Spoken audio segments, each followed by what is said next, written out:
Tonight, at any rate, we've got to go through some theoretical material, so we're on a head trip. I don't know where the trip will end up. It depends on you.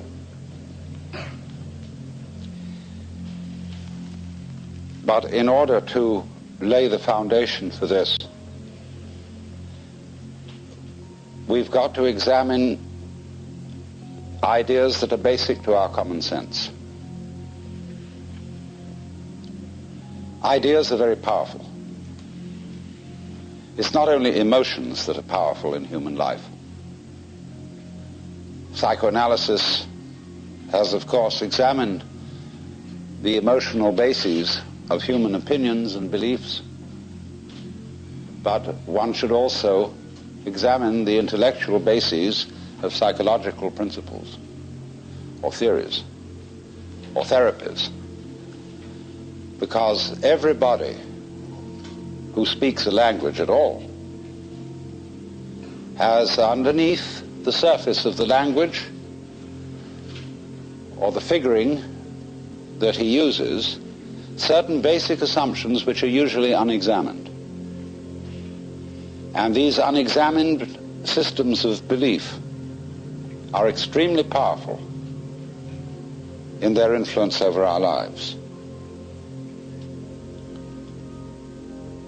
We'll begin with one very common idea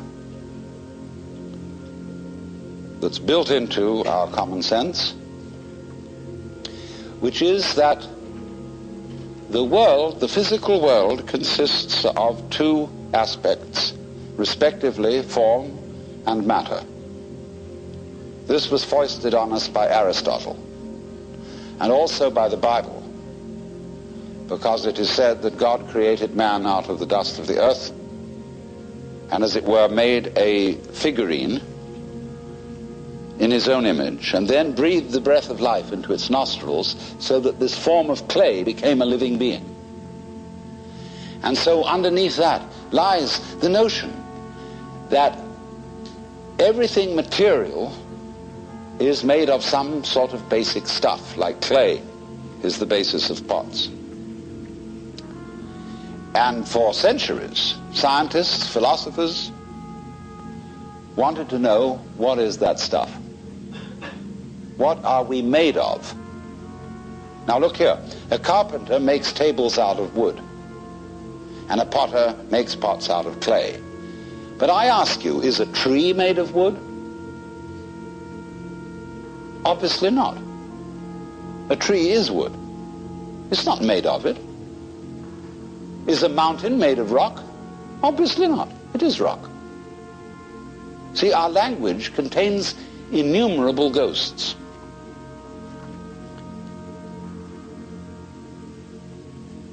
Supposing I say the lightning flashes. Surely the flashing is the same as the lightning. There is not one thing called lightning and another called flashing. The lightning is the flashing. It is raining. What is this it that is raining? The raining. I can make a noun out of a verb any time by turning it into a gerund. So we populate the world with ghosts, which arise out of the structure of our language, and thus, therefore, of the structure of our thinking, because we think in language or in figuring in numbers. And so it's of intensely fascinating investigation to find out what are the hidden assumptions that underlie language and figuring. In other words, language and mathematics. And here is this basic assumption, you see, that is almost with us all. It comes again and again into our everyday speech, that form, pattern,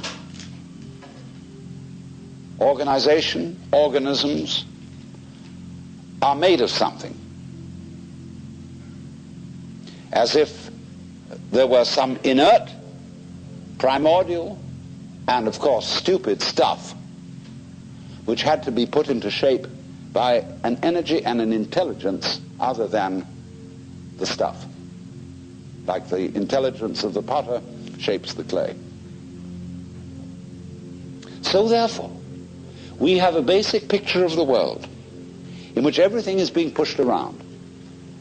There's a boss. There's somebody in charge who is different from what that somebody is in charge of, and puts everything into shape, because our common sense does not allow that things shape themselves.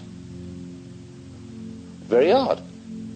In Chinese, the word for nature is ziran, which is that which is so of itself, the spontaneous. The Chinese have no difficulty in thinking about nature as self-shaping. A Chinese child would not ask its mother, "How was I made?" It would ask its mother, "How did I grow?" Which would be quite different, you see. So to be made is to be commanded, and therefore every good being obeys. Whether you obey God or whether you obey the laws of nature, you obey. And the analog, therefore, of the world that has been put into our common sense is one of military command.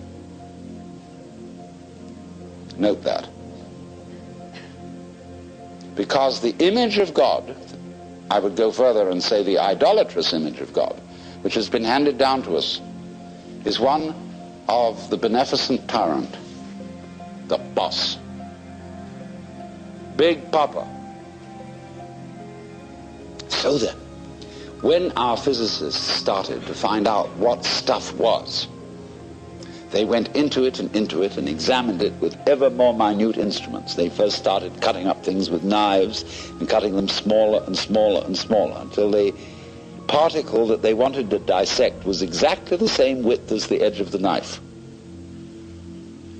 And so they got an atom, and that word in Greek, atomos, means the non-cuttable. Non-tomos cuttable. That's the basic atom. What you can't cut anymore because you got down to the end. Well, they weren't satisfied with that. So they got an atomos, in other words, a particle of something or other that was just the same width as the blade of the knife edge, and they looked at it under a microscope. And they saw that it seemed to be composed of more small particles. So they found out means of working those out, and then they found out extraordinary means of investigating the properties of matter. Then they reached a point where they couldn't decide whether it was particles or whether it was waves. So they called them wavicles.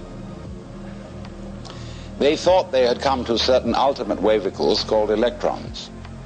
But then, unfortunately, everything fell apart, and they found protons, mesons, and many other extraordinary things.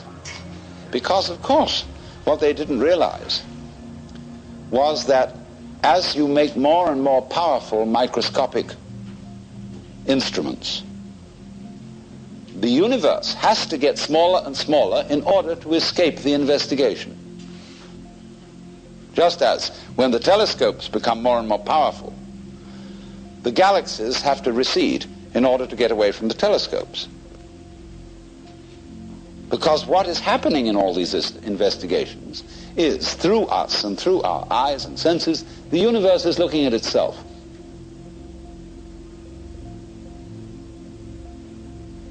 And when you try to turn around to see your own head, what happens? See? It runs away. You never get at it. You can't bite your own teeth. You can't touch the tip of this finger with the tip of this finger.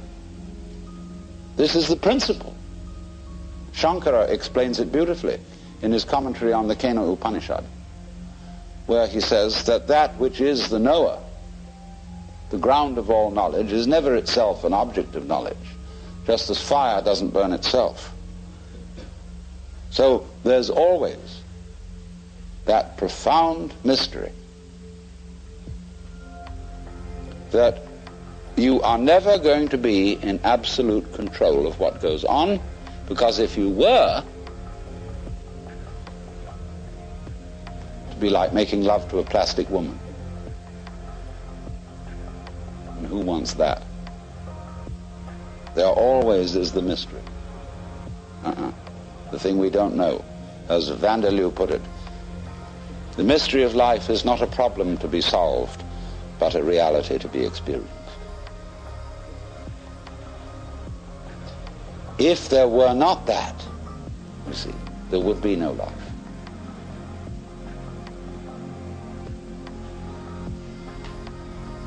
The reason why certain people turn to philosophy, why I became a philosopher, was that since I was a little boy, I always felt that existence as such was weird.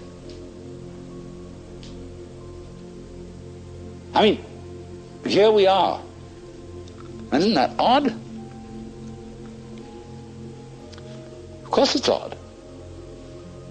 What do you mean by odd? Well, it's what's different from even. I mean, what's odd stands out. What's even lies flat. But you can't see the outstanding without the flat background. Here's the thing standing out. It's odd. Each one of you is odd. Strange, unique, particular, different. How do we know what we mean by that, except against the background of something even, that is not differentiated, like space? And so you get this philosophical itch. You begin to scratch your head and think about, why is that so?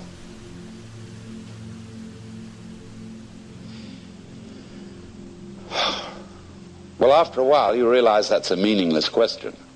And you ask, how is it so? Well, that leads you into science and other investigations. So you want to know, what is it? I mean, this happening, this thing called existence. What is it? You ask that question long enough, and it suddenly hits you that if you could answer it, you wouldn't know what terms to put the answer in. I mean, when we investigate the properties of nature, and we do get some answers, all the answers are in terms of particular structures, forms, patterns. And these can be measured, and their behavior can be predicted. But when I want to ask the question, what are the forms made of? I mean, what is it really? We can't think of any way in which we could answer the question.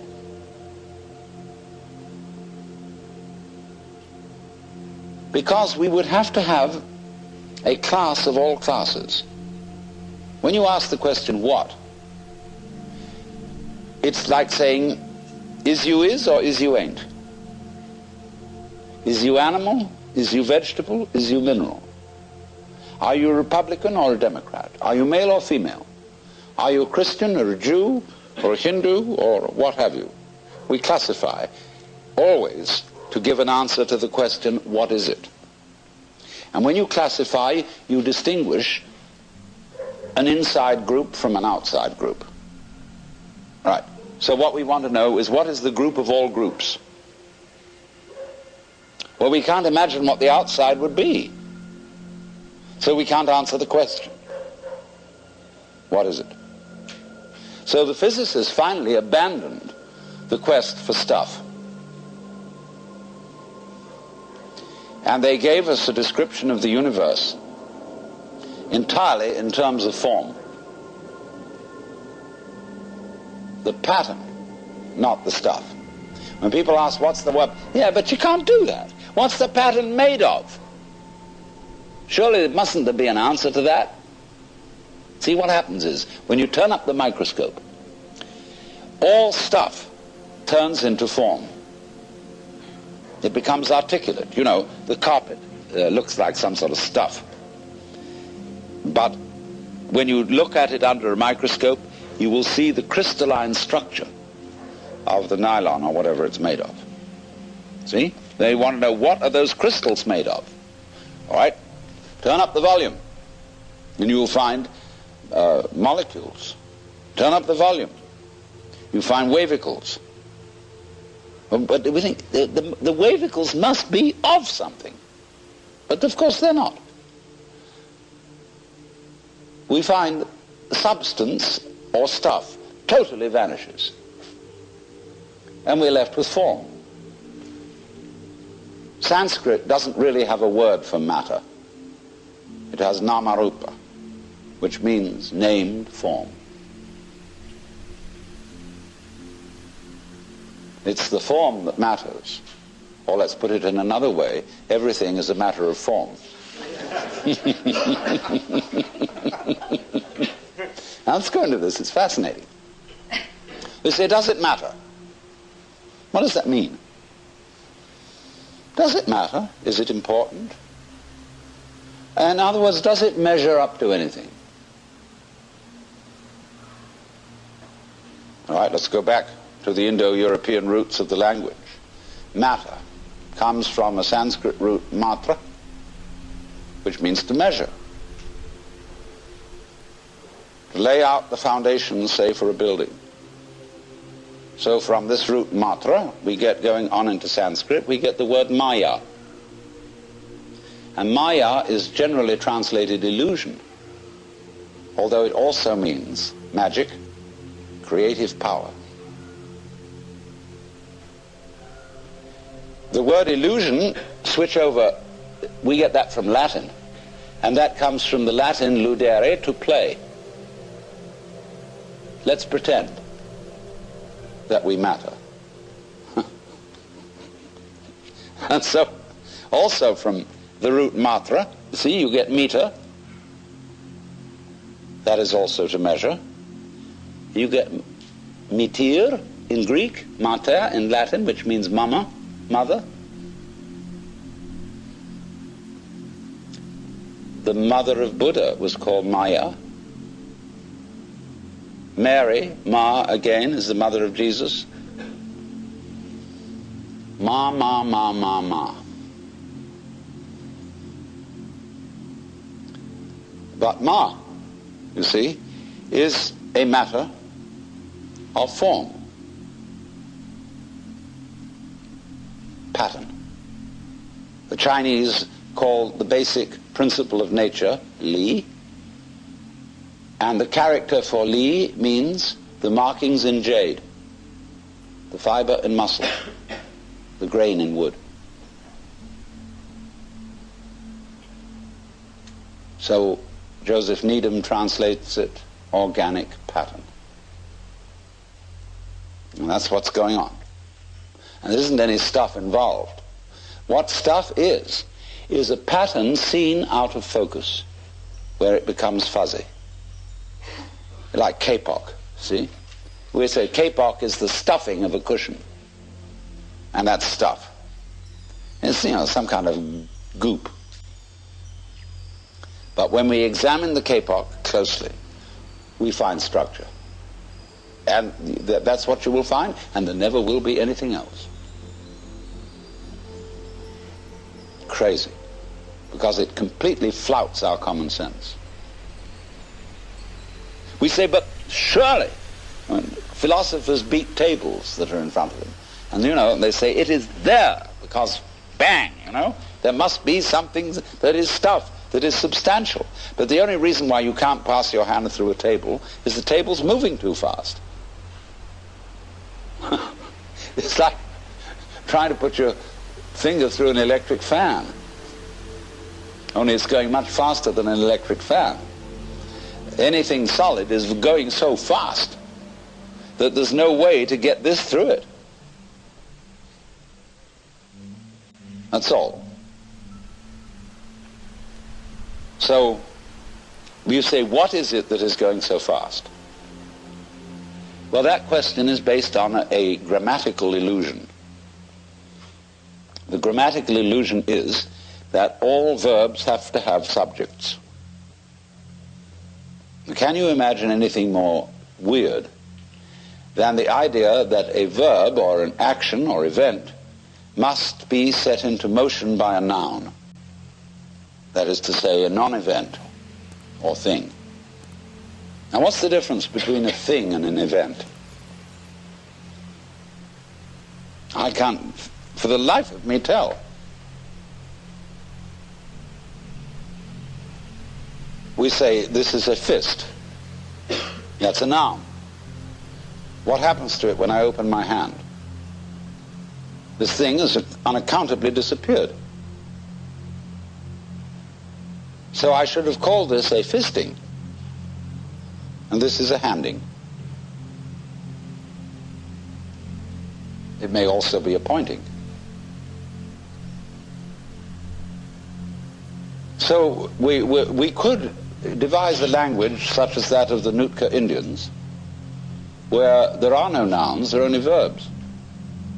Chinese is very close to that. I think the superimposition of the idea of noun and verb on the Chinese language is a Western invention. I can't think of any Chinese word for a noun. But all those languages of Indo-European origin have nouns and verbs in them. They have agents and operations. And that's one of the basic snags. When we divide the world into operations and agents, doers and doings, then we ask such silly questions as, who knows?